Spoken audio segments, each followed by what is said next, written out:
pemirsa, Breaking News kembali hadir di sela-sela aktivitas Anda bersama saya Raihana Salsabila Niode yang akan memberikan berita-berita terbaru dan teraktual.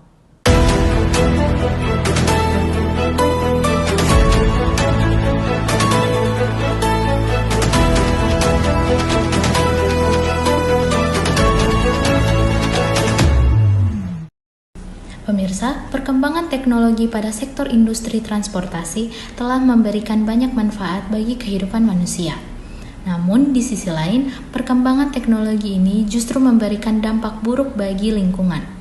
Salah satu jenis pencemar yang relatif cukup sulit ditangani adalah pencemaran di udara. Industri transportasi udara akan selalu diikuti oleh penerapan teknologi yang tinggi, penggunaan bahan dan peralatan yang semakin kompleks dan rumit. Dalam industri transportasi udara, salah satu parameter yang harus diperhatikan adalah mengenai permasalahan kebisingan di area bandara dan wilayah sekitar bandara. Masalah kebisingan tersebut mempunyai pengaruh luas mulai dari gangguan konsentrasi, komunikasi, dan kenikmatan kerja sampai pada cacat karena kehilangan daya dengar yang menetap, kualitas kerja, serta kesehatan tenaga kerja. Kebisingan juga dapat berpengaruh terhadap kenyamanan pengguna jasa transportasi udara. Kebisingan akan berpotensi mengganggu kesehatan masyarakat di sekitar bandara apabila masyarakat terpapar suara atau bunyi kebisingan dalam periode yang lama dan terus-menerus. Paparan bising yang terjadi dapat membahayakan kesehatan manusia, khususnya karyawan dan penduduk sekitar bandara, di mana karyawan dan penduduk adalah subjek yang paling sering terpapar bising langsung di lokasi secara terus-menerus. Efek yang ditimbulkan dari kebisingan mencakup gangguan fisiologis seperti peningkatan tekanan darah dan peningkatan denyut nadi pada karyawan yang terlalu sering terpapar bising. Gangguan psikologis berupa rasa tidak nyaman, kurang konsentrasi, susah tidur, emosi, dan lain-lain. Gangguan komunikasi dapat menyebabkan terganggunya pekerjaan. Bahkan mungkin terjadi kesalahan terutama bagi pekerja baru yang belum berpengalaman.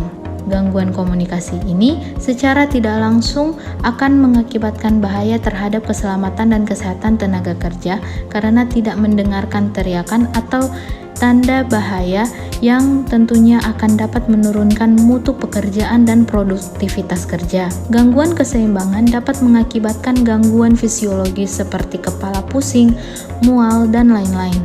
Gangguan terhadap pendengaran adalah gangguan yang paling serius karena dapat menyebabkan hilangnya pendengaran seseorang atau ketulian. Putusan Kementerian Lingkungan Hidup dan Kehutanan Nomor 48 Tahun 1996 menerangkan bahwa kebisingan merupakan bunyi yang tidak diinginkan dari suatu usaha atau kegiatan dalam tingkat dan waktu tertentu yang dapat menimbulkan gangguan kesehatan manusia dan kenyamanan lingkungan. Untuk mengetahui tingkat kebisingan atau suatu kawasan dan lingkungan, lalu dibandingkan dengan baku tingkat kebisingan yang ada, dan jika melebihi nilai yang telah ditetapkan maka harus ada pengendalian agar tidak berdampak atau mengganggu bagi orang-orang yang beraktivitas di kawasan atau lingkungan tersebut. Oleh sebab itu, dilakukan pengukuran kebisingan yang bertujuan untuk mengupayakan identifikasi sumber kebisingan dari aktivitas pesawat dari mulai landing hingga take off, serta dilakukan evaluasi pengendalian kebisingan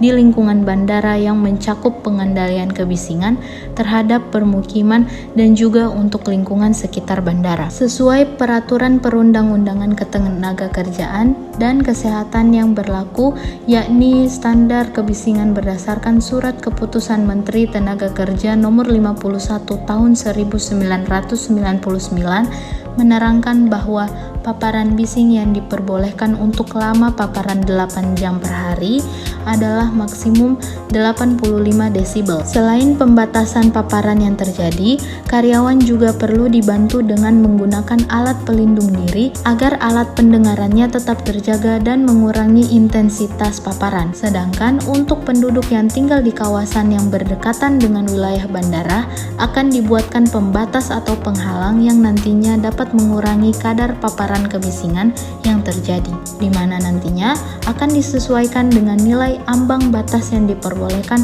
menurut peraturan keputusan Menteri Negara Lingkungan Hidup. Alat pelindung diri yang dapat digunakan untuk mengurangi kebisingan yaitu yang pertama ada sumbat telinga, dapat mengurangi kebisingan 8-30 desibel. Biasanya digunakan untuk proteksi sampai dengan 100 desibel. Kedua, tutup telinga, dapat menurunkan kebisingan 25-40 desibel. Biasanya digunakan untuk proteksi sampai dengan 110 desibel. Terakhir, helm, mengurangi kebisingan 40-50 desibel. Pemirsa, informasi tadi sekaligus mengakhiri perjumpaan kita di Breaking News pada pagi hari ini. Saya Raihana Salsabila Niode, mewakili segenap kru dan karyawan, pamit undur diri. Terima kasih dan sampai jumpa.